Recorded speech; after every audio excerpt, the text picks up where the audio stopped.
विद्युत धारा के बारे में जानेंगे। विद्युत धारा आवेश के प्रवाह की दर को विद्युत धारा कहते हैं। जब किसी चालक जैसे तांबे का तार में इलेक्ट्रॉन एक निश्चित दिशा में बहती है तो करंट पैदा करते हैं। दिशा कैसे होता है? जैसे मान लीजिए करंट जा रहा है, जैसे प्लस से माइनस की ओर जैसे जा रहा है, तो ये करंट जा रहा है, इलेक्ट्रॉन जाएगा माइनस से प्लस में, यानी विपरीत। यानी दिशा परंपरागत रूप से करंट की दिशा प्लस से माइनस की ओर मानी जाती है, जो इलेक्ट्रॉन के बहने की दिशा माइनस से प्लस के विपरीत होती है। अब विद्युत धारा के प्रकार। करंट मुख्य रूप से दो प्रकार के होते हैं। दृष्टि धारा क्या होता है? दृष्टि धारा जो होता है, ये एक क्या कहते हैं, समान या समांतर दिशा में जाती है, बहती है, उसे शून्य आवृत्ति कहेंगे। क्या कहेंगे? शून्य आवृत्ति। हमेशा एक ही दिशा में बहती है, जैसे मान लीजिए एक ही रेखा में जा रही है, उसे दृष्टि धारा कहेंगे। और इनका उदाहरण होता है बैटरी, सेल, सोलर पैनल। और इनके बारे में जैसे दृष्टि धारा हो गया, एक होता है प्रत्यावर्ती धारा। प्रत्यावर्ती धारा क्या होता है? ये अपना दिशा हमेशा बदलती रहती है। जैसे देखिए, गया ऐसे, फिर ऐसे हो गया, फिर जाएगा ऐसे, फिर ऐसे। ये जो है समान रेखा पे नहीं जाता है, इसे कहते हैं प्रत्यावर्ती धारा। मतलब प्रत्यावर्ती धारा मतलब दिशा और मान जो होता है बदलती रहती है। जैसे भारत में इसकी आवृत्ति दिया है 50 हर्ट्ज, जो यानी इनका हो गया 1 सेकंड में 50 बार अपनी दिशा बदलती है। तो स्रोत है हमारे घरों में आने वाली बिजली जनरेटर, प्रत्यावर्ती धारा से ही हमारे घरों में बिजली जलती है।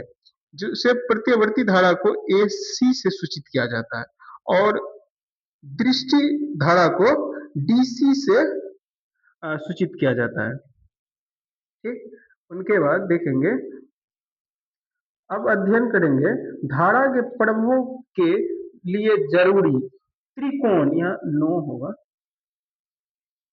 The big three. विद्युत धारा को समझने के लिए इन तीनों घटकों का विधि विधान जानना सबसे जरूरी है, जो आपस में ओम के नियम से बंधे होते हैं। तो आई को हम करंट से जानते हैं, जिसे विद्युत धारा कहते हैं। भी को वेग यानी गति जो होता है।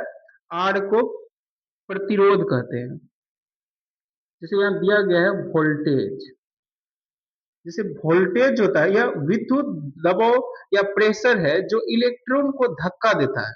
जैसे मान लीजिए कोई बाइक खड़ा है और उनको धक्का दे रहा है, तो बाइक तो आगे जाएगा। तो वैसे ही इलेक्ट्रॉन क्या करता है, विद्युत को धक्का देता है कि आगे चलो।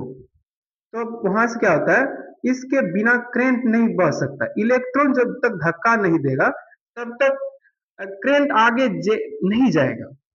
तो एक होता है करंट। दूसरा, करंट क्या करता है, इलेक्ट्रॉन के वास्तविक बहाव जिसे एम्पियर में मापा जाता है, करंट ही वह धारा है जो सर्किट में बहती है। देखिए, करंट तो बिना इलेक्ट्रॉन से तो आगे जाएगा नहीं, तो ये क्या करता है, हमेशा एक दूसरे से प्यार करते हैं। तो उनके बाद जब प्यार करेंगे तब ये दोनों जब मनाते हैं, इलेक्ट्रॉन जो होता है बॉयफ्रेंड होता है करंट का। तो करंट क्या करता है, जब मना लेता है करंट को तब आगे चलता है। ऐसे ही एक प्रतिरोध है तीसरा। प्रतिरोध क्या करता है, यह करंट के रास्ते में आने वाली रुकावट है। जैसे देखिए, हम बताते हैं प्रतिरोध कैसा होता है। प्रतिरोध जैसे एक बम्मा होता है, इससे पानी आ रहा है पूरा स्पीड में, इसमें कचरा फंस गया। कचरा फंसने के बाद क्या होता है, पानी का बहाव तो कम हो जाएगा, लेकिन इसमें प्रेशर ज्यादा पड़ेगा, चलो पूरा जाओ इधर, लेकिन जाएगा नहीं, पाइप तो फटिए जाएगा, ज्यादा प्रेशर मारेगा, कचरा फंस गया। तो कचरा को साफ करने के बाद क्या होगा, फिर बहुत स्पीड हो जाएगा। तो वही एक प्रतिरोध का काम करता है करंट में। यह तार या उपकरणों का अपना प्रतिरोध होता है जो करंट को रोकता है। ठीक, उनके बाद प्रतिरोध का यही चिन्ह है, देख लीजिए ऐसे ऐसे डब्लू जैसा। विद्युत परिपथ के नियम क्या होता है, देखिए विद्युत परिपथ जो होता है या करंट किसी बंद रास्ते में ही बहता है। करंट जो होता है विद्युत परिपथ से क्या होता है कि यह बंद रास्ता, जैसे कोई रास्ता जहाँ पे कोई चीज जाने वाला नहीं है, जैसे प्रकाश की रोशनी हो गया, जैसे मान लीजिए निर्वात के स्थान पे या विद्युत जैसे करंट वहां भी पहुंच जाता है, जिसे परिपथ कहते हैं। इसके दो मुख्य नियम है, एक होता है श्रेणी क्रम, एक होता है समांतर क्रम। समांतर क्रम और श्रेणी क्रम में जानेंगे। श्रेणी क्रम जो होता है यह क्या होता है, एक रेखा में ही रहता है। और समांतर क्रम में देखिए, समांतर कहीं देखे होंगे कि समांतर एक एक तीन लाइन जो होता है, जैसे आमने सामने का लाइन जो होता है समान दिशा में जा रहा है उसे समांतर कहते हैं। श्रेणी क्रम एक रेखा में जो जा रहा है उसे श्रेणी क्रम कहेंगे।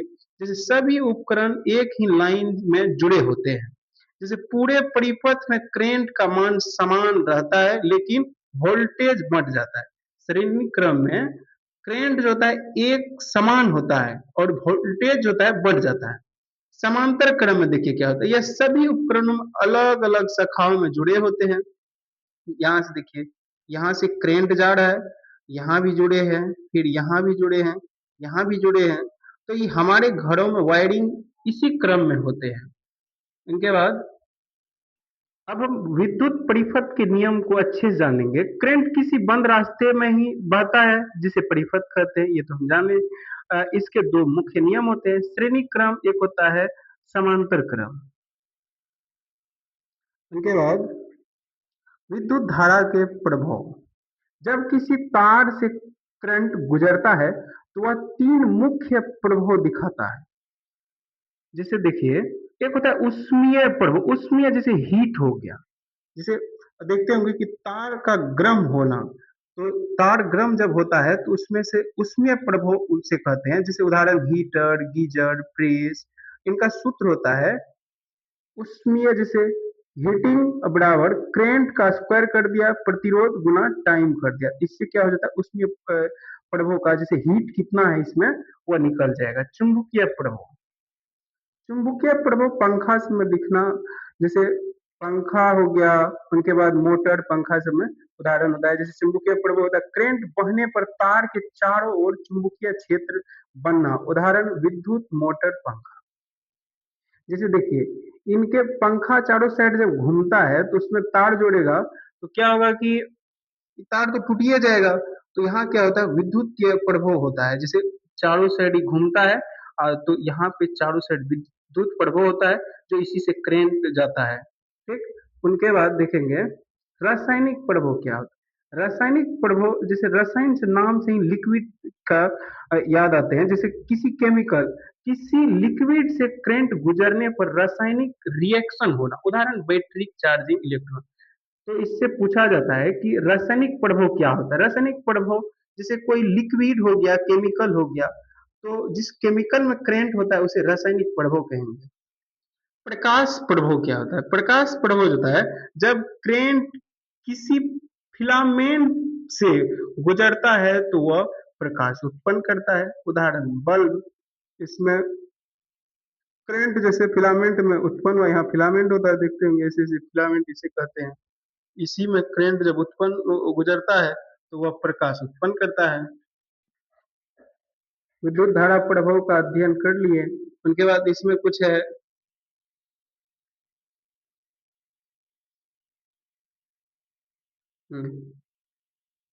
यहाँ परिपथ के नियम, ओम का नियम और जूल का नियम। जूल जैसे हीट हो गया, हीट बराबर तो दिले है करंट का स्क्वायर प्रतिरोध और टाइम। यहाँ हो गया ओम का नियम, ओम को भी से सूचित किया गया, जिसे भी बराबर आई आर। अन्य प्रभाव, करंट प्रकाश उत्पन्न कर सकता है जैसे बल्ब, एलईडी, ध्वनि उत्पन्न कर सकता है जैसे बल्ब आदि। नोट, करंट का प्रभाव उसके मान, दिशा और परिपथ की प्रकृति पर निर्भर करता है। विद्युत धारा का मुख्य सूत्र होता है I बराबर क्यू टी होता है। विद्युत धारा को मापने और समझने के लिए स्थिति के अनुसार अलग अलग सूत्रों का उपयोग किया जाता है। जैसे आवेश और समय के पदों में क्या होता है, आवेश और समय के पद में जब किसी परिपथ पर निश्चित आवेश और समय हो तो इनका सूत्र ये होता है आई बराबर क्यू टी। जैसे आई को विद्युत धारा करेंट होता है, आई बराबर करेंट, और क्यू कुल विद्युत आवेश, जैसे कुल विद्युत आवेश कितना है उसमें तो क्यू से सूचित किया जाता है, और उनके बाद टाइम तो निकल जाएगा कितना इसमें करेंट है, आवेश और समय के पदों में। उनके बाद देखेंगे यदि आवेश इलेक्ट्रॉन की संख्या के रूप में हो तो Q बराबर होता है Ne। तो यह सूत्र इस प्रकार हो जाता है I बराबर Ne, मतलब Q बराबर होता है N का मतलब हो गया इलेक्ट्रॉन की संख्या, E बराबर हो गया इलेक्ट्रॉन पर आवेश, जैसे 1.6 गुना 10 पे पावर -19 कूलाम। उनके बाद देखेंगे ओम के नियम के अनुसार वोल्टेज और प्रतिरोध के पद में जब परिपथ एक विभवांतर वोल्टेज और प्रतिरोध पता हो, जैसे करेंट चाहे पता हो, चाहे वोल्टेज पता हो, चाहे प्रतिरोध पता हो, तो V बराबर होता है विभवांतर वोल्टेज। V को ओम के नियम में V को विभवांतर या वोल्टेज कहते हैं, R को प्रतिरोध से सूचित करते हैं। अब देखेंगे विद्युत धारा के प्रभाव। विद्युत धारा एक उष्मीय प्रभाव होता है, तार का गर्म होना, उदाहरण हीटर, गीजर, प्रेस।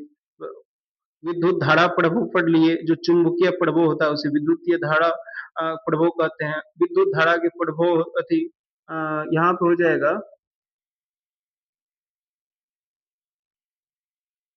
यहाँ रासायनिक प्रभाव हो जाएगा। रासायनिक प्रभाव किसी भी लिक्विड करंट गुजरने पर केमिकल रिएक्शन होना, उदाहरण बैटरी। जैसे यहाँ देखेंगे फ्यूज क्या होता है, फ्यूज के बारे में अध्ययन करेंगे।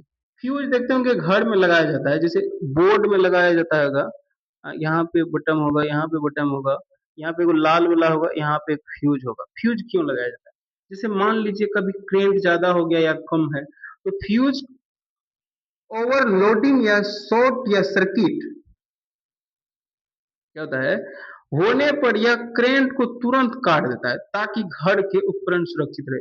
देखिए होता है कि फ्यूज में बहुत पतला सा तार लगाया जाता है जो उतना लोड नहीं सह पाता है, और यह क्या होता है यहाँ से उड़ जाएगा, या एक तार जो होता है जल जाता है। जलने के बाद क्या होता है पूरा घर का करंट बंद हो जाता है। तो इससे क्या होता है शॉर्ट नहीं लगता है घर में, या कोई भी बिजली में शॉर्ट नहीं लगता है।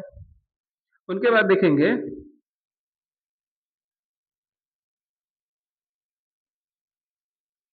अर्थिंग क्या होता है। अर्थिंग देखते होंगे पहले जनरेटर जब चलता था तो एक ही फेज लिया जाता था, उनके बाद देखते होंगे हर घर में वो कीला ठोक देता था या कॉल में लगा देता, तो कॉल में बहुत आदमी को करंट भी लग जाता था। लेकिन देखिए यह अर्थिंग क्या होता है, अतिरिक्त या लीक हुए करंट को सुरक्षित रूप से जमीन में भेजने की विधि, जिससे इंसानों को झटका नहीं लगता है। ठीक, उनके बाद देखेंगे विद्युत शक्ति के पदों में जब उपकरण की शक्ति पावर और वोल्टेज दी गई हो, जैसे विद्युत शक्ति के पदों में देखेंगे जब उपकरण की शक्ति पावर और वोल्टेज में दी गई, जैसे आई बराबर हो गया करंट, पी बराबर पावर, पावर कितना दिल है, वी बराबर वोल्टेज। मान लीजिए वोल्टेज यहाँ पे दिल है क्वेश्चन, यदि उदाहरण में दिया गया है कि यदि किसी उपकरण का शक्ति 60 वाट है, ठीक, और वोल्टेज है कितना 220 वोल्टेज है, तो आई बराबर क्या हो जाता है पावर बटे वोल्टेज। 60 वाट में क्या करेंगे भाग दे देंगे 220 से, निकल जाएगा इतना एम्पियर, 0.273 एम्पियर, 0 0 खत्म हो जाएगा, 22 से 6 में भाग दे देंगे। उनके बाद देखेंगे, ये अच्छे से समझ लिए कि नहीं, वो यदि किसी उपकरण की शक्ति 60 वाट है। देखिए पावर क्या होता है, विद्युत शक्ति। जैसे कोई करंट आप वोल्टेज दिया है, तो करंट जो निकालने के लिए तो वोल्टेज में वोल्टेज को पावर में भाग देंगे तो करंट निकल जाएगा। इसमें याद रखने की क्या बात है कि करंट बराबर पी बराबर भी, तो ऐसे याद रखेंगे। कोई करंट हमको पूछ रहा है, करंट पूछ रहा है तो देखेंगे इसमें कितना वोल्टेज है और कितना वाट है, तो उससे निकल जाएगा। और यह पावर में दे रहे हैं। जैसे यहाँ तत्कालिक धारा क्या होता है, तत्कालिक जब आवेश समय के साथ बदल रहा हो तो कैलकुलेस के रूप में, जैसे आई बराबर D Q by D T, मतलब महत्वपूर्ण सूत्र क्या है, एस आई मात्रक, विद्युत धारा का एसआई मात्रक एम्पियर होता है, जिसे ए से सूचित किया जाता है। मापन सूत्र, इसे परिपथ में एम्पियर के नामक यंत्र से मापा जाता है। उनके बाद यहाँ देखेंगे सारांश में है कि शक्ति दी हो तो आई बराबर पी वी, जब आवेश का समय पर निर्भर हो तो D T by D Q by D T, जिसे हम, उनके बाद एम्पियर देखिए धारा का मात्रक होता है। देखिए अब हम बढ़िया से देख, विद्युत धारा क्या होता है, विद्युत धारा इनका जो है, जैसे देखिए करेंट या इनके करेंट जो होता है, जैसे करेंट जा रहा है एक दिशा में, एक दिशा में जाएगा तो इसे क्या कहेंगे, श्रेणी क्रम। जैसे समांतर दिशा में जा रहा है, जैसे यहाँ लगा है ये वाला, फिर यहाँ पे लगल है, फिर यहाँ लगल है, इसे समांतर कहेंगे। जब एक रेखिक में जाएंगे तो श्रेणी क्रम कहेंगे। और देखिए क्या होता है, आर को प्रतिरोध कहते हैं, आई को विद्युत धारा कहते हैं। उनके बाद टी को समय से लेते हैं। उनके बाद देखेंगे ओम को भी से भी